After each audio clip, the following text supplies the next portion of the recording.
प्रथमे corona virus आउ एबे काया मिलाउछि एडिनो भाइरस जहाकु नेई एबे चिंता बढ़िबा लागिछि। पश्चिम बंगरे व्यापुछि एही भाइरस आउ एही एडिनो भाइरस कबଳରେ पडुछंती कौन शिशु। एपर्यंत पश्चिम बंगरे एडिनो भाइरस जोगु एपर्यंत 12 जन शिशुंकर मृत्यु हेलानी। एथिमध्यरु 8 जन पूर्वरु किंबा अन्य रोगरे पीड़ित थिले। तेबे गत 24 घंटा मध्यरे एते संख्यारे शिशुंकर मृत्युकु एडिनो भाइरस रोग मृत्यु बोली स्वीकार करुनी प्रशासन। प्रशासन रो कहिबा कथा हेउछि ऋतु परिवर्तन कारणरू एपरि हेउछि।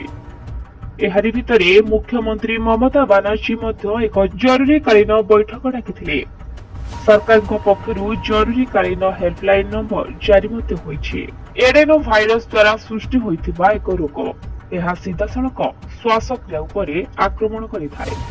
सीडीसी अनुसायी जेकोनोसी बयसर व्यक्ति जेकोनोसी समय एडिनो भाइरस द्वारा संक्रमित होई पारंती। विशेषकर छोट पिला माने अधिक विपद रे पडुछंती एही भाइरस द्वारा।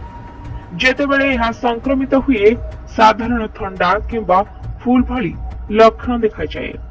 यह व्यतीत ज्वर गଳାର शुष्कता भली किछि लक्षण देखा जाए।